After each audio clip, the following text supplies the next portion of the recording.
This is Linda from Lilybug's Library, and it's going to be a bit of a long video today. So it's a book haul that our daughter did for us. So it's going to take a bit of time to go through them all. There's about 30 books. So you might want to grab a coffee or a cup of tea or something and a snack and buckle up for the ride. And before we get started, I have to tell you about my day just in case you're interested. So I'm in a province that, like many provinces, that there's a lot of people that don't have a family doctor, including myself. So sometimes you have to go to a walk-in clinic instead, and ever since COVID, those are also crazy. So my daughter took me there this morning at somewhere between 5:30 and 6 this morning. The clinic doesn't open until 8:30. So it's outside of a store, and so the store opens at 7. So we got there around 6. I had a lawn chair and, was kind of, that way I could get up and down as I needed to, depending on the pain. And so we set that up, and I sat in the lawn chair, and it started to rain, and it just poured, and so we got soaked. And then about 7 o'clock, they opened the doors, and we went inside and waited outside of the clinic for it to open at 8:30. And it was so cold in there. They had the air conditioning turned up, and I was just freezing. So I came home and I bundled up in a sweater and woolly socks and the whole bit. So I'm warmed up a little bit now, and it's still kind of crummy outside, but it's warm outside. It's just inside with the air conditioning, it was just too much. So that was the start of my morning, and so still a little bit tired, but I got it done at least. So let's get started, and we'll take a look at the books that I got. So as you can see, I'm sitting on my couch at the moment. Because I have so many books to go through, I'll probably be changing positions a lot. But we'll start with the first one.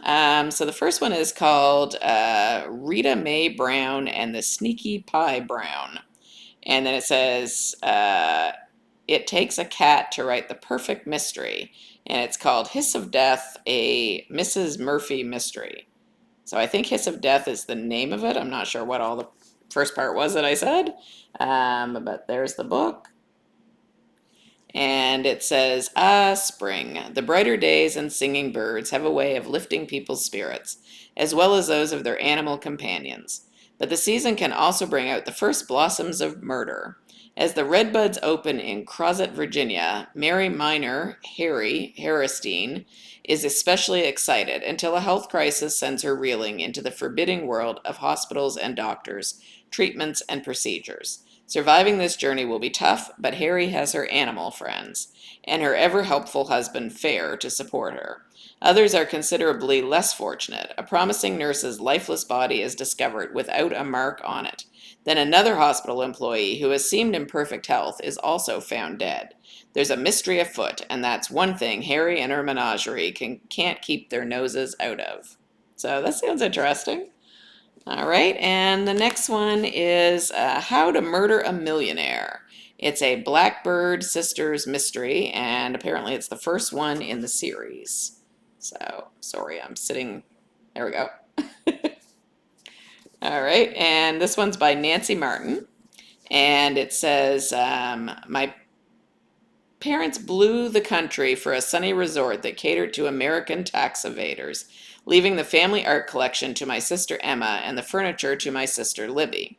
They gave me the land and a property tax bill for $2 million, which is why I, Nora Blackbird, a former socialite who never really held a job in all my 31 years, found myself in dire need of a paycheck. And it says, now Nora has a job as a society page columnist for a Philadelphia paper. This down and almost out former debutante is happy to reclaim her place within the city's elite, until her first party assignment when she stumbles upon the murdered body of the host, a millionaire art collector and old family friend. Her sisters, sexy hard-edged Emma and flaky Earth Mother Libby, who has her hands full with husband number 2 and 4 kids, only complicate matters as Nora investigates. And meanwhile, the son of a rumored New Jersey crime boss is pursuing her with bone-melting come-ons she can barely resist. Priorities, Nora, think priorities. So, I don't know, that could be cute too. We shall see. And the next one is called Silent Knife, and it's a Celebration Bay mystery. So I haven't read any of these ones either.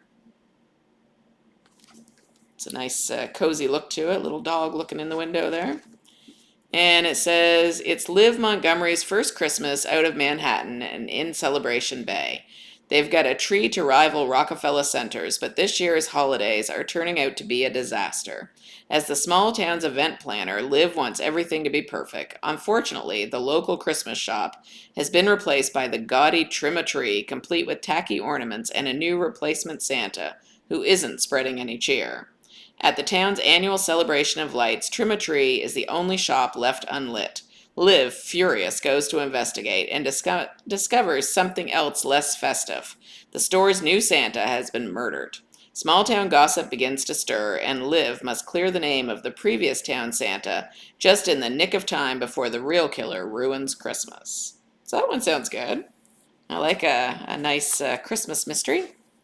This one is called A Rumor of Bones. It's a Lindsay Chamberlain novel. So I'm not sure that's necessarily a cozy, but it says Lindsay Chamberlain knew she would be working with bones that summer. A forensic anthropologist, she was a bone expert, and that was why she was invited to participate in the Jasper Creek excavation. She had not expected, however, to find the body of a woman who had been murdered and buried at the site only 50 years ago. Who was this mysterious victim, and why was a young Caucasian buried at a long-abandoned Indian village? To complicate matters, more bodies have begun to surface nearby. When Lindsay is called in to identify the victims, she and her crew are drawn into the maelstrom of suspicion, accusation, and terror that slowly rages between those who want the truth unearthed and those who want to bury it again. And it says it's the first volume in a series of Lindsay Chamberlain mysteries. So that one sounds like it could be interesting. And then the next one is definitely a cozy. I read one earlier this year. It's one of the Cat in the Stack mysteries. So I do remember I only gave it about 3 stars, and I remember the best thing in it was, I said, was the cat Diesel. So we'll see if this one's better. It's called Out of Circulation, and there's Diesel on the front. And it says, the Ducat sisters are in a tiff with Vera Cassidy over the location of this year's library fundraising gala, and Charlie would rather curl up in a corner than get into the fray. It seems everyone, even his housekeeper Azalea, has it in for Vera, and at the gala she gives them good reason, with a public display of rancor aimed at anyone who gets in her way. But those bitter words wind up being her last. When Charlie discovers Azalea standing over Vera's dead body, it's up to him, with a little help from Diesel, to clear Azalea's name and catch a killer before his last chapter is finished. So, sounds good. All right, and the next one, it looks like another Christmas one. It's To All a Good Night by Donna Kaufman. And it says, does it say anything about it? Here we go. And this seemed like the perfect place to start. I never leap first, he said against her mouth. Not ever. Neither do I, she murmured back. Crash landings suck. He grinned at her parallel thinking again. But life offers no guarantees either, she said, taking his face in her hands and taking an active role in this fantasy they were sharing. Okay, so we shall see. That obviously sounds like a romance. And it does talk about some other ones that I guess are part of maybe this whole collection. So one's called Finding Mr. Right, one's called Can You Hand Me the Tape, and one's called Unleashed. So it's a whole holiday collection. All right, and then the next one we've got is called Diva Las Vegas by Eileen Davidson. It's a soap opera mystery. So that's a new one for me. I haven't seen any of those before. Says, hard at work on her new soap, The Bear and the Brazen, Alexis Peterson is delighted when her ex-Playboy playmate friend, Shanna Stern, invites her to Hugh Hefner's infamous Halloween party. But that night, Shanna isn't quite herself, and after a few drinks, she hints that she has a serious problem. Before Alex can wrangle more information out of her, however, Shanna is found dead. Alex turns to handsome Detective Frank Jakes for help, and their investigation leads them to a soap opera convention in Las Vegas. As bodies pile up, the duo realize they're aiming to catch a killer who's far more vicious than any television critic. So that should be good. Oh, and the lady who wrote it, Eileen Davidson, it says she's known for Emmy-nominated roles on The Young and the Restless and The Days of Our Lives. Oh, there we go. I don't actually recognize her, but I haven't watched either of those in a long time, so maybe someone else does. All right, so I'm going to take a little break, and then I'll come back, and we'll continue on. Okay, I'm back, and Oliver's joined me here, so you might see him in a few minutes. So we'll carry on with the cozy mysteries. Some of these I just can't wait to dive into. Cozies always look so fun. So this one is called Hounding the Pavement, a dog walker mystery. And it's by Judy McCoy, and it says she's donating all the royalties that she earns on the sales of this book to the Best Friends Animal Society.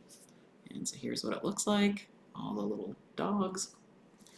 And it says, ditching her dog-eat-dog career and cur of a husband, Ellie happily trades her power suits for a pantyhose-free wardrobe and her dream job. And she couldn't be happier, unless, of course, Mr. Right shows up on her door with a pint of Haagen-Dazs. But when she stumbles upon a dead client, Ellie becomes a suspect in an investigation led by a smoking hot, if cocky, Detective Ryder. Ellie wouldn't exactly mind staying in his custody if it meant sticking close by him 24/7, but she worries about the deceased's missing prize-winning Bichon. Did someone steal him? If only she could find the dog, he'd tell her who the culprit is. But a killer wants Ellie to let sleeping dogs lie, or else. So that one sounds really good. And then there's this one. It's a fixer-upper mystery, and I don't think I've ever read one that was about flipping houses or fixing them up or anything, so this will be different. It's called Crowned and Moldering. Oh, there's Oliver. All right, Oliver, you can't get all the attention. No, you can't. So it's by Kate Carlisle, and we're going to put you down, Oliver. And it says, when Max Sullivan, famous thriller writer and Shannon's new beau, first moved to Lighthouse Cove, California, he bought the historic Lighthouse Mansion that's the town's namesake. Of course, Mac needs help returning the rundown place to its former glory, and Shannon is more than happy to get her handywoman hands busy, but the renovation grinds to a halt after the remains of a missing young woman are found. 15 years ago, locals assumed Lily Brogan had simply run away. Now Shannon knows she must pry the right secrets and clues from Lily's problematic past and bring the guilty to justice before an old murder sparks a new killing. So that one too looks really good. And it's got a dog and a cat on the front, so I'm hoping both of them are in the book. And then the next one is Death of a Wandering Wolf. And it's by Julia Buckley. I'm not sure if we had another one of hers or not. Name sounds familiar. It's a Hungarian tea house mystery. That's the picture on that one. And it says, the only thing Hannah loves more than a good cuppa is finding a delicate porcelain treasure to add to her collection. She's usually on the hunt for teacups, but when she spots a rare wolf figurine at a local garage sale, she knows it's her lucky day. Hannah also knows the wolf is valuable and tells the seller that he's charging too little for it. His reaction is peculiar. He says he received the wolf from someone he doesn't trust, and he just wants it out of his life. But soon after Hannah takes her new prize home, the paranoid seller is found dead. Was he murdered by one of his many jilted ex-lovers, or is the porcelain wolf really cursed? Hannah enlists Eric, her police detective boyfriend, to help her decipher a clue found inside the valuable trinket. But can they keep the wolf at bay before the killer claims another victim? So that one sounds really good too.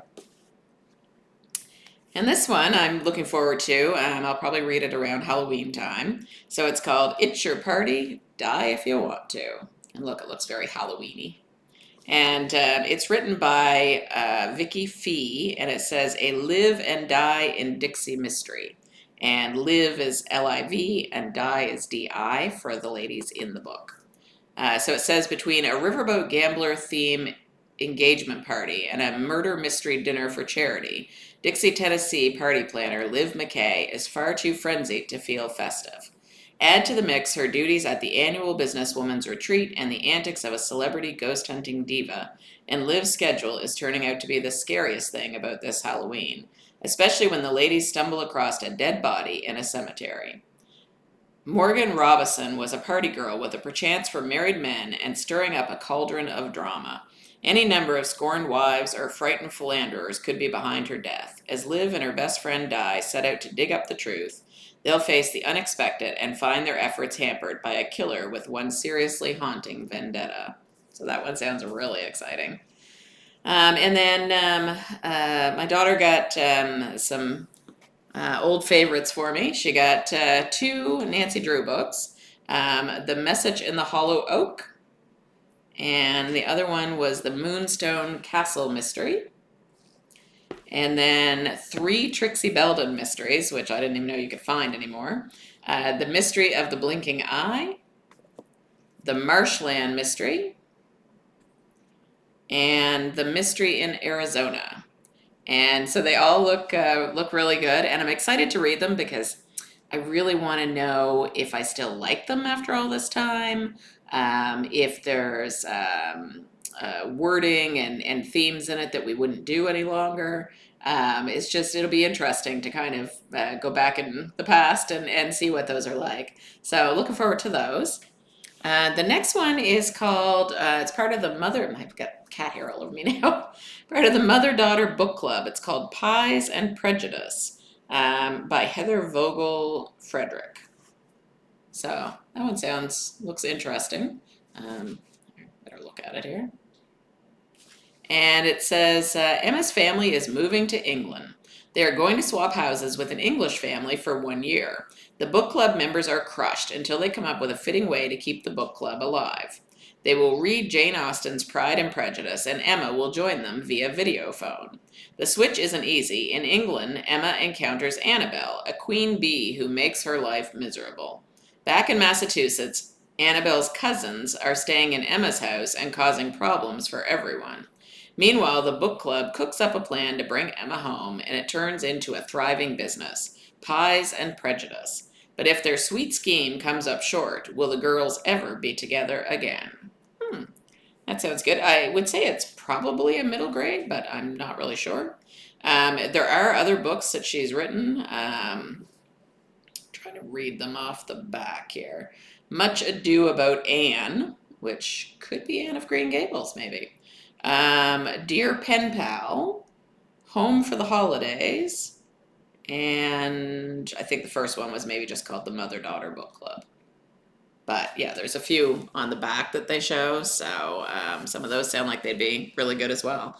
I'm excited to see how it is. The next one is called Ringing in Murder. I swear I read more than murder mysteries, I really do, but she did find a lot of them. This one is Kate Kingsbury, who I'm sure I've probably read before, but because the name sounds really familiar. Or maybe it's Karen Kingsbury. Anyway, it's a special Pennyfoot Hotel mystery. Never before published, it says. And it says it's beginning to look a lot like Christmas at the Pennyfoot, but a recent spate of murders has colored the holiday more red than green. A merry hustle and bustle always heralds the holidays at the Pennyfoot, and this year is no different. Even as she prepares for the festive holiday meal, Cecily Sinclair Baxter also busies herself by helping her friend Madeline plan her impending wedding. This year, Cecily has a cracking surprise for her guests. Gorgeous Christmas crackers handmade for the Pennyfoot. And once the crackers pop, instead of the usual paper hat and trinket, one lucky guest will discover a beautiful pearl brooch. But when 2 crackers go astray, things turn less than jolly. A mysterious fire has broken out in an upstairs window, killing the mood and 2 guests. And at the bottom of it all, one of the missing Christmas crackers. Who would deliver such a murderous gift? Who would deliver such a murderous gift? Cecily is dead set on solving this mystery before another perilous present turns up, and Madeline's nuptials come unwound. So this one sounds really good too, and I apologize for the little interruption there. Anybody want a neurotic cat? He has his moments. All right, so we've got 1, 2, 3, 4, 5, 6, 7, 8, 9, 10 more to go. So I'll take a little break and I'll come back and do the next ones. Hi. All right, I'm back, and Oliver's having a little nap still. I laid down with him for a bit, and so we will try again. All right, so our next one is Janet Evanovich, and it's called Wicked Business, and it's called a Lizzie and Diesel novel. So it says Lizzie Tucker's once normal life as a pastry chef in Salem, Massachusetts, turns upside down as she battles both sinister forces and an inconvenient attraction to her unnaturally talented but off limits partner, Diesel. When Harvard University English professor and dyed-in-the-wool romantic Gilbert Reedy is mysteriously murdered and thrown off his fourth-floor balcony, Lizzie and Diesel take up his 20-year quest for the luxurious stone, an ancient relic believed by some to be infused with the power of lust. Following clues contained in a cryptic 19th century book of sonnets, Lizzie and Diesel tear through Boston catacombs, government buildings, and multi-million-dollar residences. On their way, they'll leave behind a trail of robbed graves, public disturbances, and general mayhem. Okay. Well, that sounds interesting. It sounds like an Angels and Demons one or Da Vinci Code, that sort of thing. But the cover looks more cozy, so I don't know. We'll see what we get. All right, and the next one is not cozy, but it's James Patterson, and I do like a lot of his books. One of the things I really like about them is the short chapters, just because it's one of those things. If it's not too scary, it's a good one to read at bedtime, just because you're not kind of tied into this chapter while you're getting more and more tired. So it's nice to be able to finish up a chapter quickly. So this one is called The Summer House. Excuse me. So it says, is there anybody who doesn't like the idea of getting away from it all?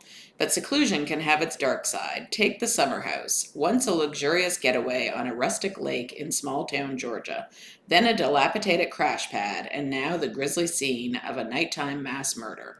Eyewitnesses point to 4 Army Rangers known as the Ninja Squad, recently returned from Afghanistan. To ensure that justice is done, the Army sends Major Jeremiah Cook, a war veteran and former NYPD cop, to investigate. But Cook and his elite team are stonewalled at every turn. Local law enforcement resists the intrusion, and forces are rallying to make certain that damning secrets die alongside the victims. With his own people in the crosshairs, Cook takes a desperate gamble to find answers, even if it means returning to a hell of his own worst nightmares. I mean, it sounds scary, but we'll see. I do like James Patterson, like I said, so you never know. The next one is one that my daughter found for me that my sister had recommended I read. It's a Nora Roberts, which I haven't read in quite a while, but which I think I talked about in another video. But this one is called The Search, and she said it was really good, so we're gonna give that a try. Looks kind of mysterious. And love the picture on the back just because I really love dogs. So those look like 2 really cuties. And what does it say inside? To most people, Fiona Bristow seems to have an idyllic life, a quaint house on an island off Seattle's coast, a thriving dog training school, and a challenging volunteer job performing canine search and rescue, not to mention her 3 intensely loyal labs. But Fiona got to this point by surviving a nightmare. Several years ago, Fiona was the only survivor of the Red Scarf Killer, who shot and killed Fiona's cop fiancé and his canine partner. Oh, there better not be any dogs harmed in the making of this book. On Orca's Island, Fiona has found the peace and solitude necessary to rebuild her life, but all that changes on the day Simon Doyle barrels up her drive, desperate for her help. He's an intensely private wood artist and the reluctant owner of an out-of-control puppy named Jaws. As Fiona embarks on training Jaws and Simon begins to appreciate both dog and trainer, the past tears back into Fiona's life. A copycat killer has emerged out of the shadows, a man whose bloodlust has been channeled by a master with one motive: to reclaim the woman who slipped out of his hands. That sounds very scary.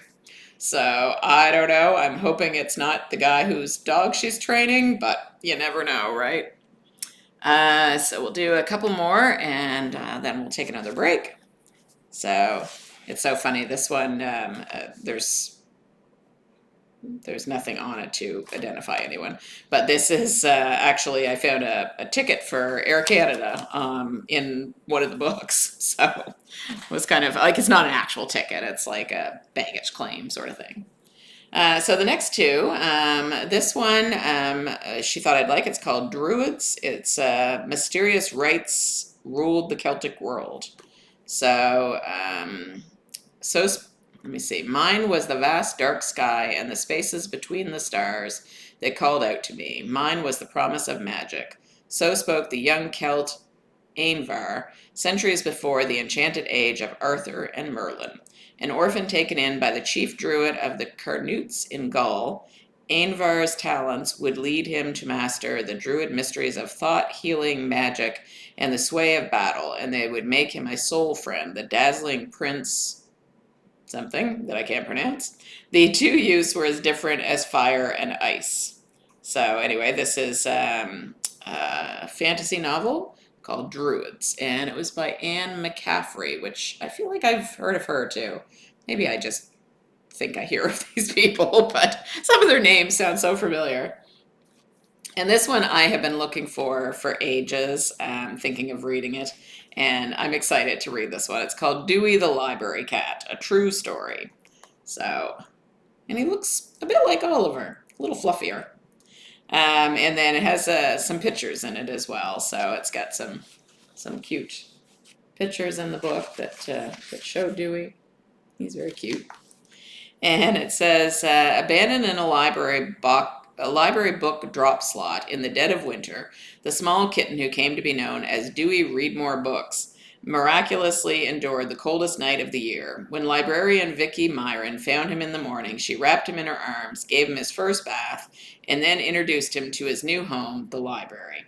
In this adaptation of the #1 New York Times bestseller Dewey, everyone's favorite library cat inspires a new, younger audience of readers with his story of courage, survival, and above all, love.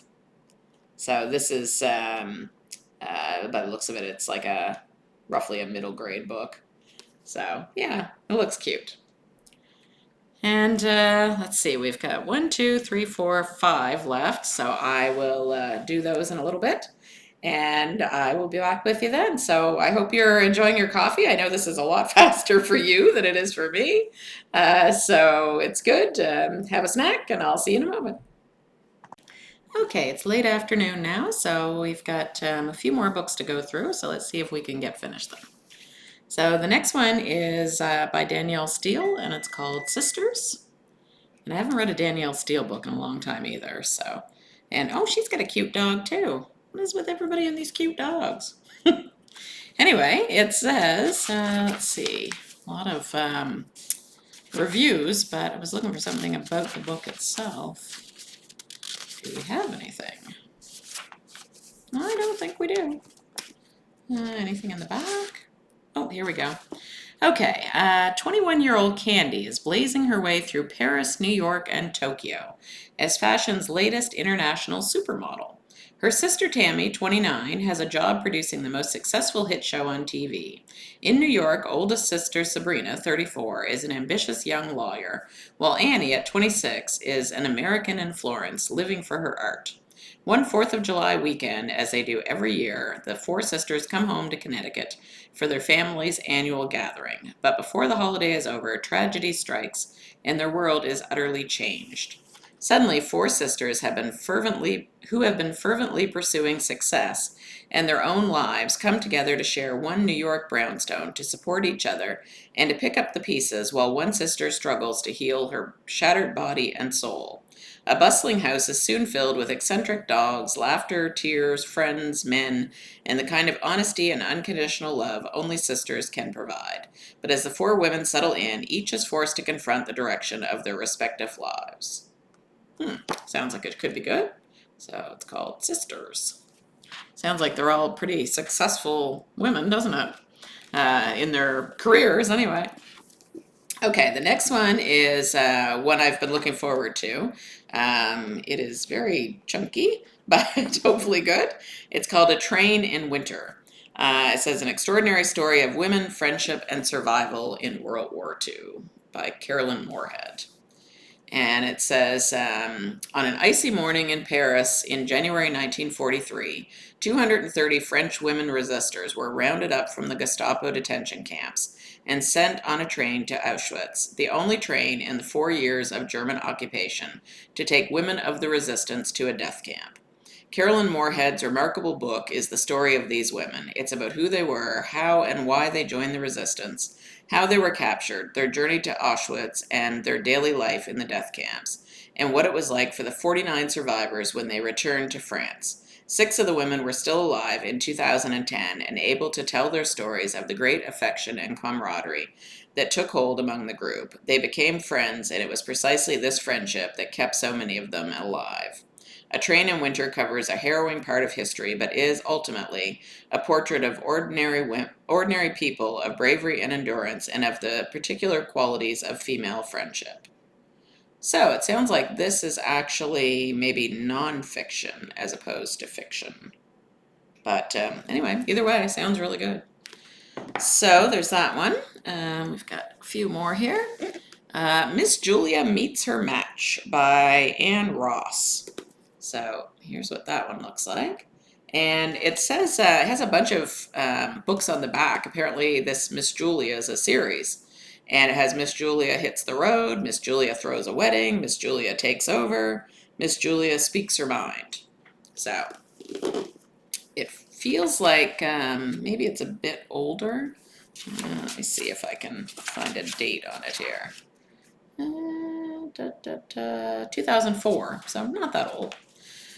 So Miss Julia, that beloved steel magnolia of a certain age, has been doing just fine for herself in the years since her philandering husband passed away. Always got to be a philandering husband, doesn't there? So, but could her single days be numbered? In Miss Julia Meets Her Match, Julia's longtime beau, Sam Murdoch, wants to tie the knot. And while it's hard to resist Sam's heart-racing charm, Miss Julia isn't about to give up her dependence so easily. At the moment, there are many other matters that require her attention, such as the plans of the mysterious drifter Dwayne Dooley to build the Walk Where Jesus Walked Christian theme park, a recreation of the Holy Land, complete with actors, sound effects, and trailer hookups on her property. Meanwhile, the whole town is buzzing with rumors. The preacher's secretary was spotted leaving a sleazy motel with the mayor's car parked nearby. The preacher's wife, always sternly opposed to any artificial adornment, is suddenly sporting a complete cosmetic and fashion makeover. And then there's Mildred Allen's son, Tony, who has come back from New York with some surprising news of his own. He will now be known as Tanya. Even Miss Julia's own home is not immune to shockwaves. The arrival of Lutetia, housekeeper Lillian's 5-year-old pistol of a great-granddaughter, sets off sparks in Miss Julia's household like the 4th of July firecrackers. But what could shake them all up even more is if anyone finds out the most troubling gossip of all. More tall tales about Miss Julia's late husband, which could ruin little Lloyd's burnished image of his father. Can Miss Julia turn the town's attention away from herself before she becomes the center of scandal? Okay, we'll see. We'll see how this goes. Yeah, I don't know. I don't know what I think of this one. I'll let you know when I read it. The next one I've actually been waiting to read, so I was really glad she got me this. It's called The Yellow Wife, and I love the cover. It's so beautiful, isn't it? And it says it's a page. Oh wait, now let's not read the reviews. Let's read this part. Born on a plantation in Charles City, Virginia, Phoebe Dolores Brown has lived a sheltered life. Shielded by her mother's position as the estate's medicine woman and cherished by the master's sister, she is set apart from the others on the plantation, belonging to neither world. She'd been promised freedom on her 18th birthday, but instead of the idyllic life she imagined with her true love, Essex Henry, Phoebe is forced to leave the only home she has ever known. She unexpectedly finds herself thrust into the bowels of slavery as at the infamous Devil's Half Acre, a jail in Richmond, Virginia, where the enslaved are broken, tortured, and sold every day. There, Phoebe is exposed not just to her jailer's cruelty, but also to his contradictions. To survive, Phoebe will have to outwit him, even if it means making the ultimate sacrifice. It sounds heartbreaking, but it does sound like it would be good. So we shall see. And let's see. And then she said she got this one for free from the secondhand bookstore. Apparently, they had a few free ones there as well. So it is called Out of the Blue. And it says Faith Martin, AM UK's face of the morning weather, is used to delivering the forecast, but this surprisingly unglam celeb is not used to being told the forecast, especially when it concerns her own marriage. After years of wedded bliss, there isn't much about her husband Peter that this 35-year-old doesn't know.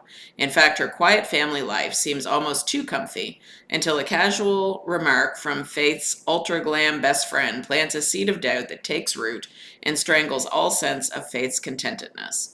Faith begins to assess everything about her mild life, snippets of conversation, Peter's surprising new look, the attentions of a handsome new acquaintance, and the small fire burning inside of her, licking at the possibility that out of the blue, her life is about to change.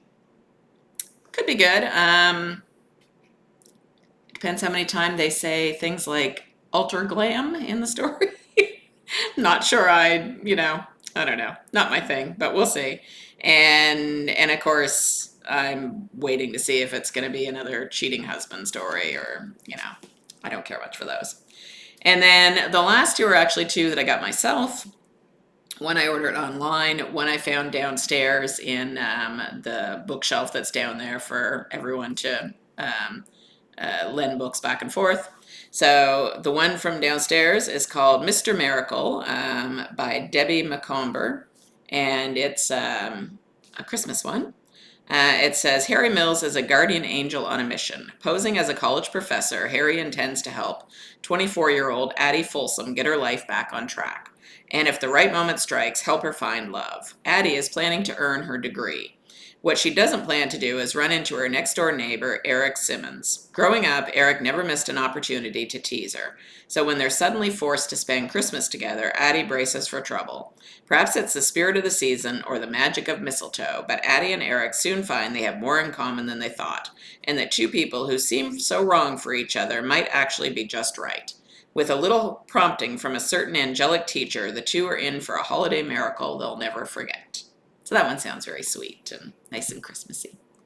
And then this last one is nonfiction I got from Amazon, and it's called Veils of Distortion, How the News Media Warps Our Minds. So I thought that sounded interesting. It says, fake news has become the ubiquitous catchphrase and a worldwide obsession. Yet too few of us know that shades of falsehood have always run through the mainstream news media. As news organizations double down in their efforts to shock and entertain, more people than ever before are tuning out, disillusioned by negative and manipulative news cycles. In Veils of Distortion, John Zada draws on 2 decades of journalism experience to explain how and why the news has become broken. By depicting our world through a tiny sample of dramatized events that are often far removed from our experiences, the news warps our picture of reality. What we see is not the world that actually is, but rather a caricature of it, a simple two-tone realm in which dangers and conflicts lurk around every corner. The societal angst that results can make the news a self-fulfilling prophecy and can turn our minds into prisons of blinkered thought. Zada walks us through the newsroom to reveal these distorting veils. He offers suggestions on how to mitigate the effects of this coarse infotainment, which, if left unchecked, will continue to dumb down and polarize our society, causing it to further unravel. So I think that'll be a deep read, but I think it'll be a good one. All right, so that is it. That's about 30 books, so that was quite a book haul. And, much love to my sweet daughter for doing that for me. So that is good. I'm still working on the last couple of books for Canuck July. And then soon I'll be back to wrap that up and to let you know what we're doing for August. So can't wait. All right, talk to you soon. Bye-bye.